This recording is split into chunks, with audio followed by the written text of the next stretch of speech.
Hello everyone and welcome back to another video. So we have a favourite of mine in terms of videos. I kind of stopped doing a lot of book content because I was trying to like narrow down my channel a bit and not do as much other stuff. I was trying to keep to fitness and you know, that was my niche. But I love a book haul.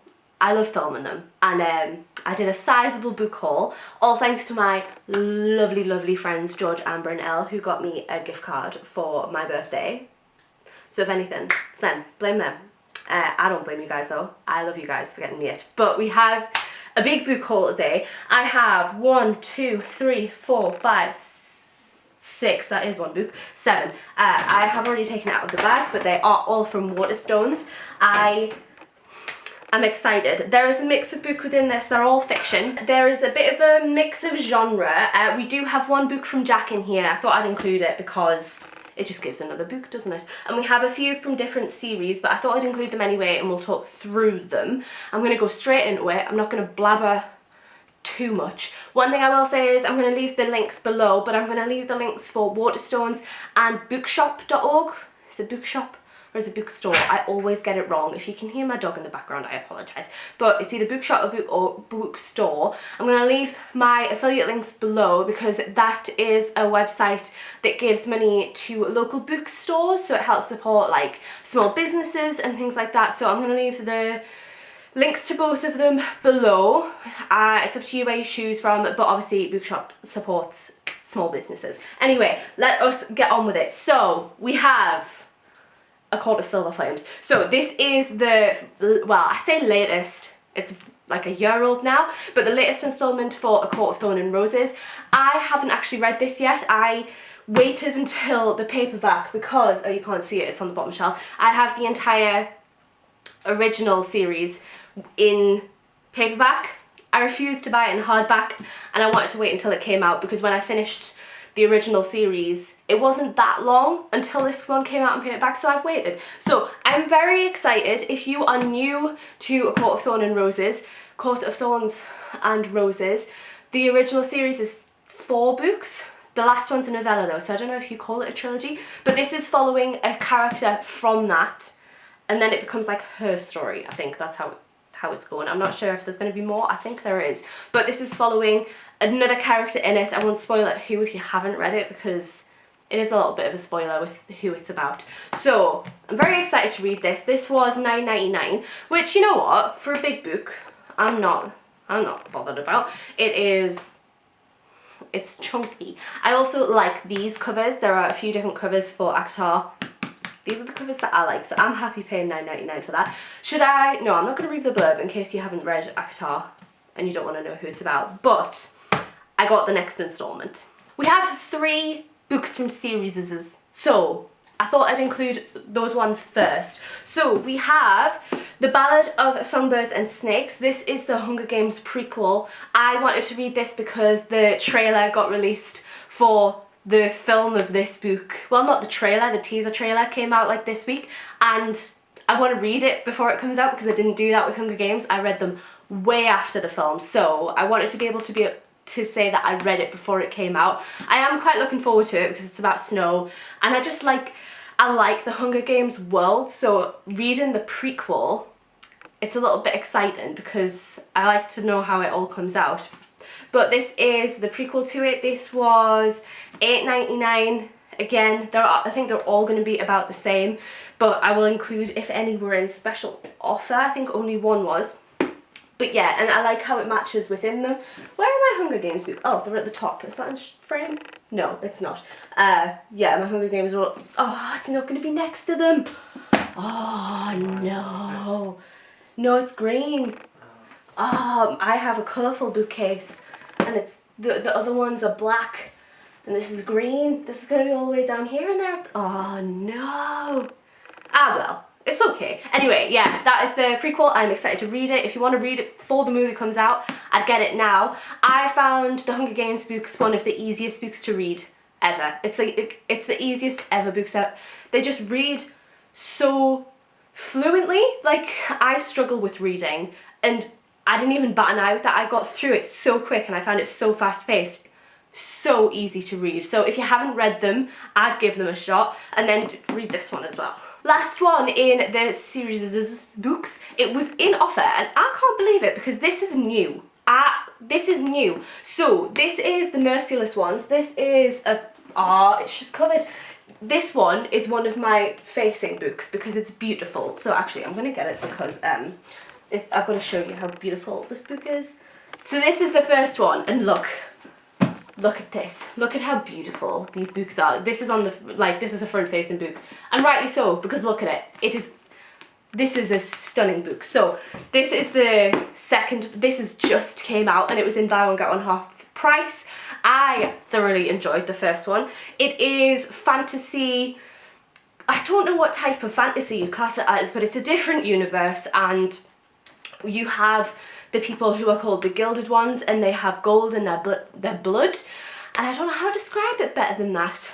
This is a really short blurb actually, so I'll just read it. So the first one reads, are we girls, are we demons, are we going to die, or are we going to survive?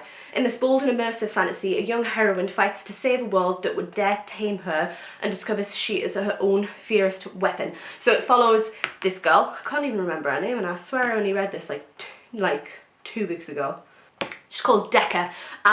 It is a brilliant, brilliant story. It has a twist in it. I saw it coming, but I don't think it's that obvious. I am, without sounding dickheaded, I am very good at guessing twists, and it was a really good twist. I read a lot of reviews on Storygraph that said that they didn't guess the twist. So this is the second one, equally as beautiful. I'm just such a sucker for coloured pages. Like, how they are so beautiful, and look how good they're gonna look together. I'm just such a sucker for it. But this is the second one. I'm not sure what this story's going to be. I am not going to go into the detail of it. I'm not going to read the blurb in case you want to read the first one, because I think it's a underrated book. I haven't seen much about it, and they're very good. It is classed as YA, but I would say it's more YA than ACOTAR, but it's not like YA. I really like it. It does have some dark themes into it. Not super, super dark, but I mean, there are some dark themes to it. So it's kind of, I would probably class it more as NA rather than YA, but it's in the YA section. But I mean, ACOTAR and things like, and like the Red Queen and stuff are in YA, and they should not be. So yeah, I'm really excited to read this book. It was $8.99. On to the standalone books now. So we have Malibu Rising. One thing that oh, that is a sticker. I can take that sticker off, but this one isn't. And I am fully aware of Seven Husbands because it's right there. It's my favourite book ever. But I don't want this on the book. It's such a pretty book. It has the colourful pages, and then it's got a freaking awful sticker. Best-selling author. I know. I've read her. Anyway, I really like Taylor Jenkins Reid. Like I've just said, Seven Husbands is one of my favourite books ever. It's probably my favourite book. Like, it's my favourite book. And I recently read, what's it called? Daisy Jones and the Six, is that it? I think it's Daisy Jones and the Six. I read that a few books back, really enjoyed it. I just really, really like her writing style. So this is another one by her. I'm sure everybody's already read this already because it is kind of a TikTok book. I feel like Taylor Jenkins Reid is just a TikTok author. Not on her part, but like TikTok absolutely loves her. So I'm finally reading another one of her book. I'm not sure what this is. It's in 1983, so it's set in the past again.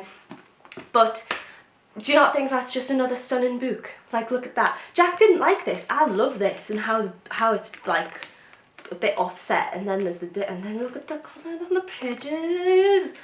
I'm gonna have to start a new shelf just for coloured pages books and like have them facing the wrong way. I wonder how many of you would hate me if I did that. But I'm very, very excited for this. I really, really like her writing, so I feel like I am going to like this. Should we read? Let's read the blurb on this one, because I don't even know what it's about and I can't really tell you. So August 1983 is the day of Nina Riva's annual end of summer party. Everyone who is anyone wants to be around the Rivas, surfer and supermodel Nina, brothers Jay and Hud, and their baby sister Kit. Together the siblings are a force of fascination in Malibu and the world over, especially as the children of the legendary singer Mick Riva. By midnight, the party will be completely out of control. By the morning, the Reaver mansion will have gone up in flames. But before that, the alcohol will flow, the music will play, and the secrets will come bubbling to the surface. So very typical her. If you haven't read any of them, just by chance, or you're not on Booktok, she tends to write kind of like 60s to 80s kind of fame. So the Seven Husbands of Evil and Hugo, that's kind of like, goes all through her life, to be honest, but she's kind of like glam Marilyn Monroe kind of person. And then Daisy Jones is the Six, is like big mega band, like think like Queen kind of level in, I think it was the 80s. So I think she specializes in that type of era, and the glam of it, this sounds very, very similar to that. And she normally writes it in a separate, like a different way. I'm not sure if this is going to be the same. So like Seven Husbands was wrote, like it was an interview in that, so you had the story of the person writing the like the biopic about her, and then it had her telling the story. And then in Daisy Jones and the Six, that was literally the interview, like pages. So she always writes things in a really interesting way, so I am very, very excited for this one. Next up, we are on to a thriller. So this is In a Dark, Dark Wood by Ruth Ware. I have read Ruth Ware before. Where is she? She's in red there. I have it twice because I bought this book and put it on my Goodreads, and then my friend Ellen saw it was on my Goodreads and bought it for me for a present, not realising that thinking that I wanted to read it but didn't have it, when in reality I actually had it and owned it. On Storygraph you have a section that says owned, which is actually really useful, so I'm glad I'm using that. But I read Ruth Ware. That was a weird one. I kind of enjoyed it. When I was reading it, I was really enjoying it, and afterwards I was a bit like, I don't know if I like that ending, but when I was reading it, I really, really liked it. I remember that was one of the quickest ones I'd read in a while. It was in lockdown kind of time, so I'm excited for this one. This, I mentioned it when I was buying it, how I'd read Turn of the Key.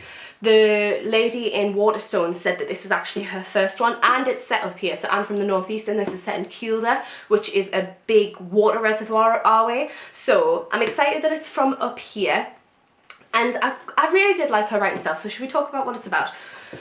Nora hasn't seen Claire for 10 years, not since the day Nora walked out of her old life and never looked back, until out of the blue an invitation to Claire's hen party arrives. A weekend in a remote cottage, the perfect opportunity for Nora to reconnect with her best friend, to put the past behind her. But something goes wrong, very wrong, and as secrets and lies unravel out in the dark, dark wood, the past will finally catch up with Nora. So, typical thriller. I love reading thriller. I kind of juggle between thriller and then either fantasy, or I don't know what Taylor Jenkins Reid classes it as. I don't think it's romance, but she's kind of the only other one that I read that isn't thriller or fantasy. So I do just read thriller and fantasy, right? Yeah. I've only just started reading fantasy. I'm trying to have a look. It's mainly thrillers, to be completely honest. This is the only thriller one I actually got, but it's because I have LJ Ross. Where is he? Oh, it's such an ugly book. Please don't buy this cover. Waterstones have beautiful, beautiful covers. My mama bought me this, and LJ Ross is an author who writes, I think it's detective series set in the northeast, so I have that. So I didn't want to buy another thriller because I'm actually going to read that, because I would like to buy the pretty covers. So I'm going to read that one. So this is the only thriller that I got. This was $8.99, and it's quite a pretty cover. I have so many. It's like that fluorescent green. I don't know where my greens have gone. But this is very big for thriller covers. Anyway, let's move on. I'm going to really quickly jump into Jack's because I don't want Jack's to be the final one. So Jack bought Proxima by Stephen Baxter. It's one of the ugliest covers I've ever seen in my life. Do you want to explain why you picked this one up? Okay, Jack told me I need to read the cover, like the blurb, and then I'll tell you in a sec. So if you I haven't even read this. I don't know what this is about. If you succeed, when you succeed in taming this wilderness, the world of Proxima Centauri, you will have proven that mankind can colonize this ultimate frontier, a planet of a red dwarf star. And because there are hundreds of billions of red dwarf stars, and because there last trillions of years, suddenly mankind's future in the galaxy is all but infinite. And it will be because of you. But there's a catch. The amazing story of how we colonize a new world, and the discovery of an ancient secret that will change the understanding of our place in the universe forever. Colonization. That's what you want to read about. So Jack Jack likes sci-fi. That's all he reads currently. Maybe a little bit of fantasy, but low fantasy. Like not very high fantasy. He read Deadly Education. I'd say that's fantasy. Yeah. But mainly he reads sci-fi. So he wanted another sci-fi book, but he likes world building as well. So he likes the Brandon Sanderson, because it's good world building, and he liked the sound of this. I don't know why you like the sound of this, because it's about colonization. Space exploration, rather than colonization. Yeah. Okay, well, that's Jack's. I think that is so freaking ugly, but you know, don't judge a book by its cover. How much was this? $9.99. It's one of the more expensive ones. Only by £1, but it's still one of the more expensive ones. And it's ugly, so.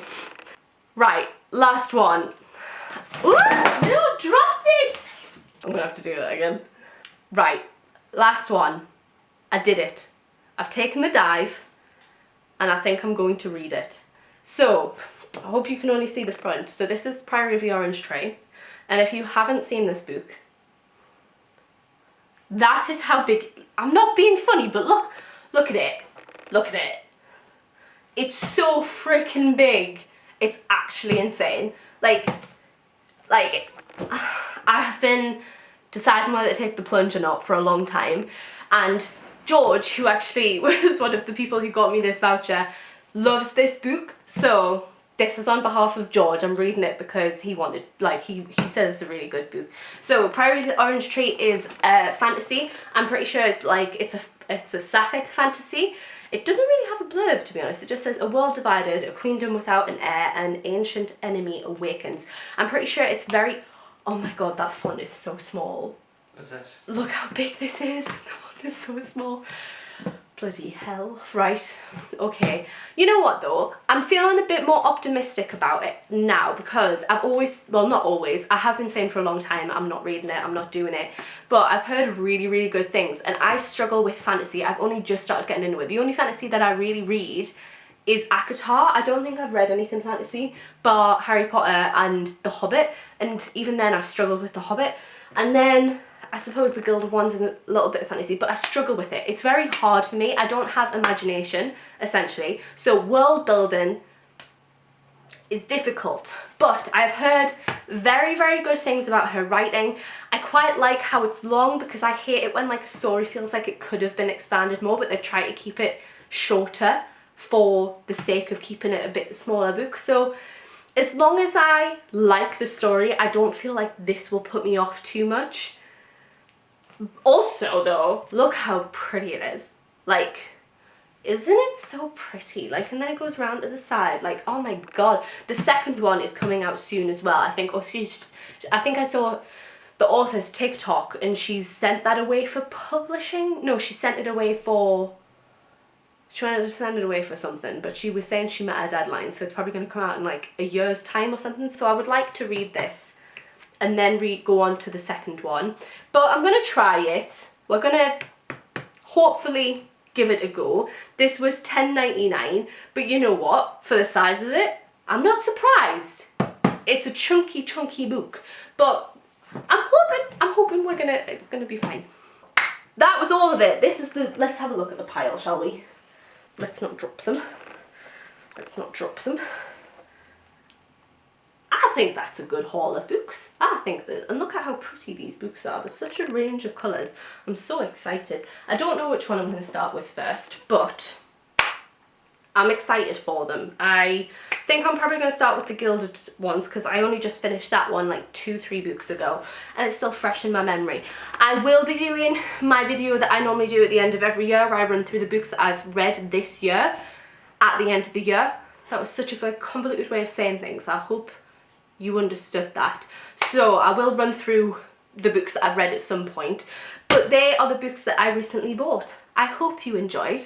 I love a book haul. I hope you guys liked it too. I absolutely love doing them. So thank you so much for watching. If you did enjoy it, please make sure to leave it a like. It really helps support my channel. It makes YouTube think that you like my channel, so it pushes it more. So please engage, leave a comment. Let me know if you are going to buy any of them, if you've read them. I'd love to hear people's thoughts on the books that I've bought. Like if you've read Priory of the Orange Tree, Let me know whether it's worth it, things like that. But again, thank you so much for watching. I'm sorry if I've been out of breath, by the way. I'm still in the recovery of a very, very bad cold, so I'm sorry if I've been out of breath. But anyway, thank you so much for watching, and I shall hopefully see you in another video. Bye.